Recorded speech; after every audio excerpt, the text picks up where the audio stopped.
নমস্কার বন্ধুরা, আজ আমি তৈরি করেছি মাছের মাথা দিয়ে মিষ্টি কুমড়োর সবজি। তার জন্য আমি এখানে মাছের মাথা নিয়ে নিয়েছি।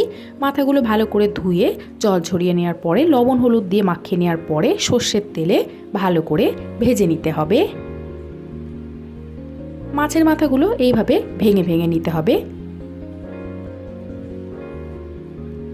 ভালো করে ভেজে নেওয়া হয়ে গিয়েছে।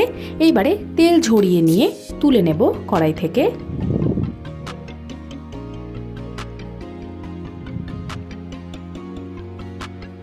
তেলের মধ্যে দিয়ে দেব শুকনো লঙ্কা চিড়ে নিয়ে, কিছুটা পরিমাণে গোটা জিরে দিয়ে দেব।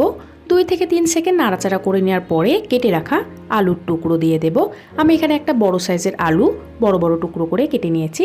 সাথে মিষ্টি কুমড়োগুলো বড় বড় টুকরো করে কেটে নিয়েছি। হালকা করে ভেজে নেওয়ার পরে দিয়ে দেব এর মধ্যেই পরিমাণ মতো লবণ, সামান্য পরিমাণে হলুদ গুঁড়ো দিয়ে দেব। আবারও ভালো করে ভেজে নিতে হবে।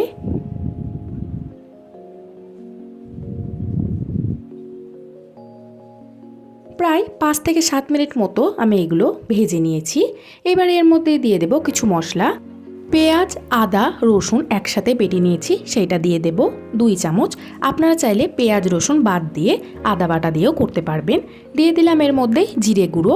শুকনো লঙ্কার গুঁড়োটা অবশ্যই আপনারা নিজেদের আন্দাজ মতনই ব্যবহার করবেন। এবারে সামান্য পরিমাণে জল দিয়ে ভালোভাবে কষিয়ে নিতে হবে।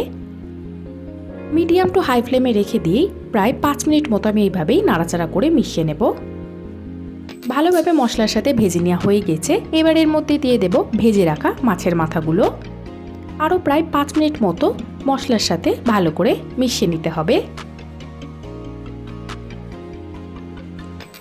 দিয়ে দেবো এর মধ্যেই পরিমাণ মতো জল। আমি এখানে গরম জল ব্যবহার করেছি। খুব একটা বেশি জলের প্রয়োজন নেই, যেহেতু মিষ্টি কুমড়ো তাড়াতাড়ি সেদ্ধ হয়ে যাবে। হালকা করে নাড়াচাড়া করে নিয়ে ভালো করে ফুটিয়ে নেওয়ার পরে ঢাকা চাপা দিয়ে সেদ্ধ করে নিতে হবে। ঢাকা খুলে দেখে নেব। আরও একবার নাড়াচাড়া করে মিশিয়ে নিতে হবে।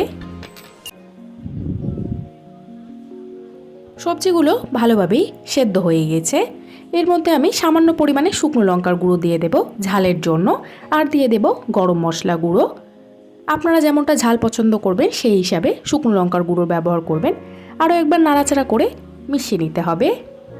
যেহেতু আমি এটা একটু শুকনো শুকনো তৈরি করব, তার জন্য আরও প্রায় 5 মিনিট মতো লো ফ্লেমে ফুটিয়ে নেব। দেখুন সবজিটা একদম শুকনো শুকনো তৈরি হয়ে গেছে। এই মুহূর্তে গ্যাসের ফ্লেমটা অফ করে দেব। মাছের মাথা দিয়ে মিষ্টি কুমড়োর সবজি একদম তৈরি।